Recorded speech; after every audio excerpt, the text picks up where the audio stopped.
বিসমিল্লাহির রহমানির রহিম। শেরপুর জেলা শ্রীবতী থানায় সিঙ্গাবনা ইউনিয়নে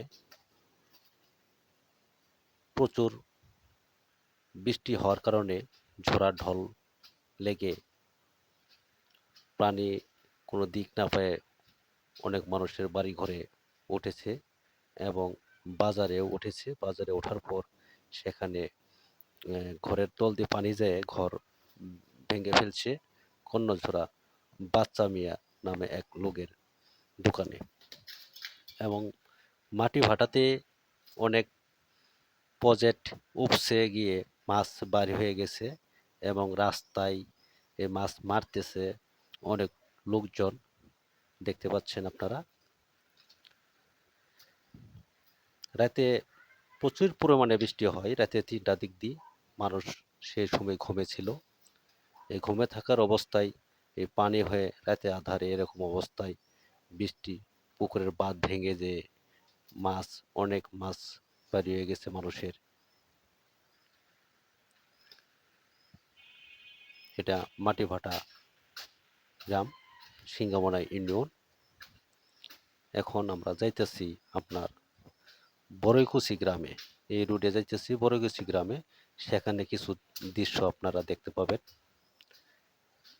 মাটিভাটা ব্রিজ, ওই যে নদীতে অনেক গাছ ঝড়া ঢলে ভেসে আসছে, মহিলা মানুষ এবং তারা এই গাছ সংগ্রহ করতেছে, খড়ি হিসেবে ব্যবহার করবে। আর এই যে বড়ইকুচি গ্রামের রাস্তার উপর দিয়ে পানি, প্রচুর পরিমাণে পানি, মানুষ পানি ভেঙে যাতায়াত করতেছে এবং পানির দৃশ্য মানুষ দেখতেছে। মানুষ দেখার জন্য অনেক মানুষ আসছে, যে বাড়ি ঘরে পর্যন্ত পানি উঠছে, ঘেরের তলা পর্যন্ত পানি উঠছে, পুকুর ডুবে গেছে। এখানেও অনেক মানুষ পানি দেখার জন্য সকালবেলায় ছুটে আসছে। আপনারা দেখতে পাচ্ছেন যে এই যে দেখছেন এগুলা জায়গা দিয়ে পানি উঠছে, অনেক প্রচুর পরিমাণে পানি উঠছে এবং মাছ, অনেক পুকুর ভেঙে মাছ উঠছে, যে খেরে ফলা পর্যন্ত তলায় গেছে। এটা হইতেছে আজিবের শ্বশুর বাড়ি। সেখানে আমরা সকালবাতি আসছি দেখতে আজিবের শ্বশুর বাড়ি দেখবানি। আমরা যেতেছি আরো ভিতরে দেখার জন্য। এখানে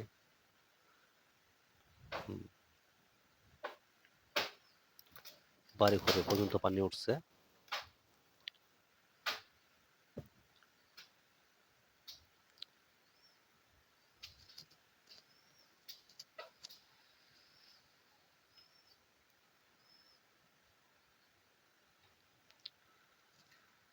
অনেকেই শখের বসে মোটর সাইকেল দিয়ে দেখতে আসছে, দেখে আসে, এখন দেখে চলে যাচ্ছে তারা।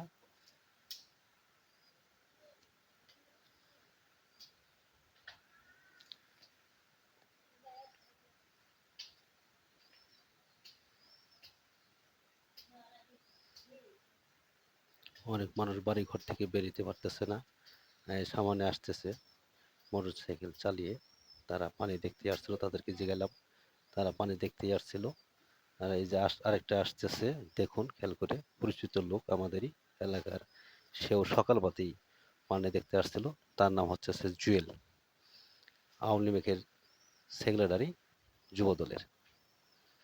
সে এই জায়গায় আসছিল দেখতে, আমরাও তাকে দেখতে পেলাম এবং তার সাথে কিছু কথাবার্তা বললাম।